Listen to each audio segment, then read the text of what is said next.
स्वाति जी, क्योंकि गुप्त नवरात्रि नाम सुनते ही लोगों के मन में ये प्रश्न अक्सर उठने लगता है कि आखिर इसे गुप्त क्यों कहा जाता है? क्या इसमें कोई ऐसी साधना होती है जिसे छिपा करके किया जाता है? और रात्रि शब्द का आध्यात्मिक महत्व क्या है, ये भी दर्शकों को बताइएगा।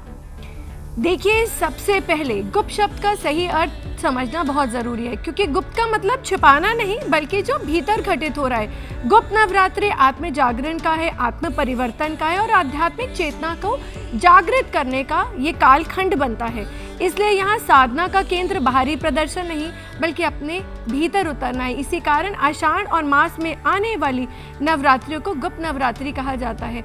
और इस दौरान मंत्र जाप, ध्यान, दुर्गा सप्तशती का पाठ, माँ के 108 नामों का स्मरण और शक्ति उपासना का विशेष महत्व माना जाता है।